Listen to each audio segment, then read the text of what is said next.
adalah gembalaku, takkan kekurangan aku.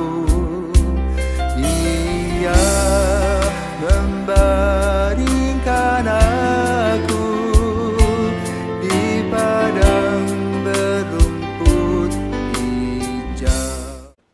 Saudara-saudari yang terkasih di dalam Kristus, selamat pagi. Salam jumpa lagi dalam Sabda Siap Saji.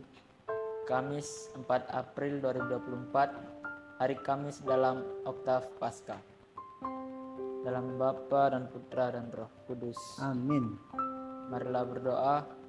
Allah Bapa Maha Kuasa dan Kekal, tanda dan mukjizat telah Kau perbuat dengan perantaraan Putramu terkasih. Kami mohon, jadikanlah namamu berkat bagi kami, dengan pengantaran Tuhan kami, Yesus Kristus Putramu, yang hidup dan berkuasa bersama Dikau, dalam persatuan Roh Kudus Allah sepanjang segala masa. Amin. Tuhan bersamamu dan bersama rohmu. Inilah Injil Yesus Kristus menurut Lukas. Dimuliakanlah Tuhan. Lukas 24 ayat 35 sampai 48. Dua murid yang dalam perjalanan ke Emmaus ditemui oleh Yesus yang bangkit segera kembali ke Yerusalem. Mereka menceritakan kepada saudara-saudara apa yang telah terjadi di tengah jalan dan bagaimana mereka mengenali Yesus pada waktu Ia memecah-mecah roti. Sementara mereka bercakap-cakap tentang hal itu, Yesus tiba-tiba berdiri di tengah-tengah mereka dan berkata, "Damai sejahtera bagi kamu." Mereka terkejut dan takut karena menyangka bahwa mereka melihat hantu. Akan tetapi Yesus berkata kepada mereka, "Mengapa kamu terkejut dan apa sebabnya timbul keraguan-raguan di dalam hatimu? Lihatlah tangan dan kakiku, aku sendirilah itu. Rabalah aku dan lihatlah, karena hantu tidak ada daging dan tulangnya seperti apa yang kamu lihat ada padaku." Sambil berkata demikian, Ia memperlihatkan tangan dan kakinya kepada mereka. Yesus berkata kepada mereka, "Inilah perkataan yang telah kukatakan kepadamu ketika aku masih bersama-sama dengan kamu, yakni bahwa harus digenapi semua yang ada tertulis tentang aku dalam kitab Taurat Musa, kitab Nabi-Nabi, dan kitab Mazmur." Lalu Yesus membuka pikiran mereka sehingga mereka mengerti kitab suci. Katanya kepada mereka, ada tertulis, Mesias harus menderita dan bangkit dari antara orang mati pada hari yang ketiga. Dan lagi dalam namanya berita tentang pertobatan dan pengampunan dosa harus disampaikan kepada segala bangsa mulai dari Yerusalem. Kamu adalah saksi dari semuanya ini. Demikianlah sabda Tuhan. Terpujilah Kristus. Selamat pagi Romo. Selamat pagi. Bisa bertanya, bagaimana warta tentang kebangkitan menurut Romo? Selamat pagi para filsawan. Pagi. Kamu pernah enggak naik pesawat? Pernah. Ketika naik pesawat pertama kali, apa yang bingung? Pesawatnya bisa terbang. Ketika kamu naik terbang, ya kan? Waktu duduk mesti diikat, ya kan? Pertama kali itu, seperti nggak percaya kamu terbang, tiba-tiba sudah sampai di sini, ya? Nah, ini mengenai kehidupan manusia. Secara natural, orang itu lahir, hidup, meninggal. Setelah meninggal kemana? alam baka. Pernahkah kamu pergi ke kubur, kamu melihat orang-orang di kubur sedang ngobrol, sedang jalan-jalan begitu, ada? Tidak pernah, Romo. Apa yang kamu lihat di kuburan? Cuma kuburan orang meninggal. Kubur saja tahu ada pohon-pohon, tapi tidak ada yang bergerak. Ya toh? Coba kalau panggil kamu, Hena, apa yang kamu buat di kubur? Lari, Romo. Lari mendekat, menjauh. Nah, jadi itu pengalaman yang tidak biasa. Nah sekarang Yesus ini mengajarkan kepada para rasul tentang kebangkitan. Mesti dibuktikan.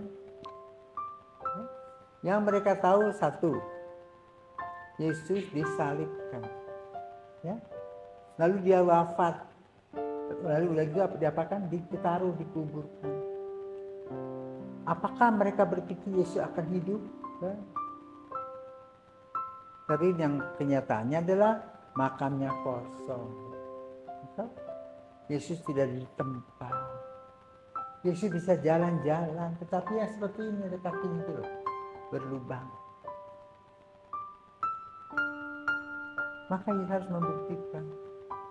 Buktinya bagaimana? Pertama, Emmaus, pemuda dua dari Emmaus yang ngomel-ngomel tentang Yesus. Ketika kamu ngomel-ngomel tentang pembinaan di belakangnya, iya kan? Ya. Kalau misalnya kamu ngomel-ngomel di belakang, ada pembinaan di belakang gimana? Langsung, begitu. Nah ini ketika mereka ngomel-ngomel Yesus datang, mereka tidak tahu. Baru ketahuan ketika Yesus memecah roti. Ya, lalu mereka lari cepat-cepat memberitahukan para murid yang lain. Mereka juga di sana sedang baru selesai makan-makan, menceritakan. Sampai begitu, sampai ngobrol-ngobrol, Yesus ada begini. Gimana kamu? Terkejut kan, dikatakan takut ya? Percaya nggak Yesus? Belum pernah lihat. Maka Yesus mengatakan, jangan ragu-ragu. Aku lagi lihat tangan dan kakiku. Itu bukti dari kebangkitan. Maka lalu mereka menjadi saksi, melihat dengan mata kepala. Nanti kan tadi hanya melihat, tangannya bolong. Nanti dipegang sama Yesus, Thomas itu.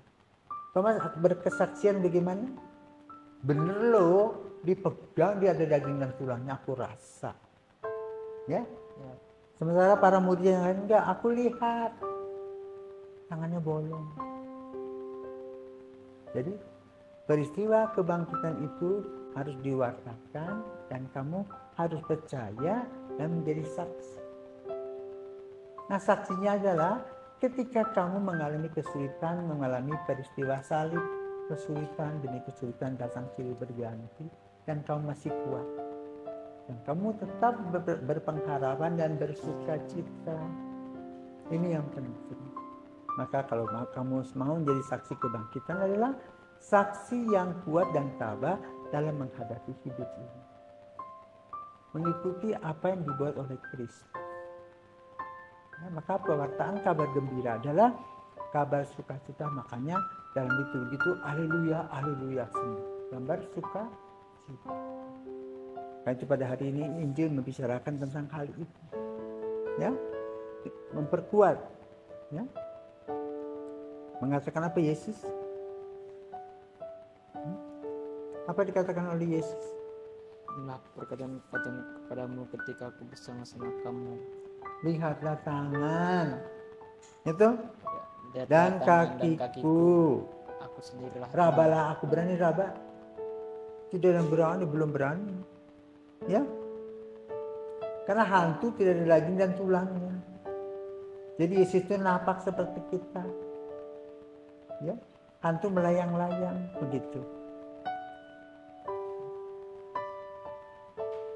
Para rasul juga harus melihat kembali proses keselamatan mulai dengan Musa sampai pada mereka mengalami kebangkitan. Proses, jadi istilahnya revelasi pelan-pelan dibuka lembaran demi lembaran menjadi satu buku kisah tentang sejarah kebangkitan. Dan kisah tentang sejarah kebangkitan itu bukan hanya Yesus aja, tapi saya dan kamu, serta semua orang dapat kesaksian itu. Maka kita mempunyai relasi yang dekat dengan Yesus. Itu penting. Jadi kalau kita mau menjadi saksi kebangkitan, kita harus punya relasi yang dekat dengan Yesus. Berdoa dengan baik, belajar dengan baik, bekerja dengan baik. Dan menghindari hal-hal yang buruk. Itulah menjadi saksi kebangkitan yang relevan pada zaman hidup, pada saat hidup ini. Bahwa Yesus yang disalibkan ini sudah bangkit seperti yang kita lihat di gambar ini. Tapi maknanya adalah untuk diri kita masing-masing yang kuat dalam menghadapi berbagai kesulitan. Dan kita tetap menjadi orang yang punya pengharap. Selamat pagi Bapak Ibu, semoga difahami gambaran tentang kebangkitan yang dialami oleh pemuda-pemuda Emmaus, yang dialami oleh para murid, dan sekarang kita yang memegang peran dalam kehidupan kita sehari-hari, di mana ada kematian, kesulitan-kesulitan, tetap juga ada kebangkitan, yaitu harapan dan manusia yang baru dengan semangat baru di dalam Yesus. Maka mari kita menikmati kehidupan ini. Salam kebangkitan. Amin.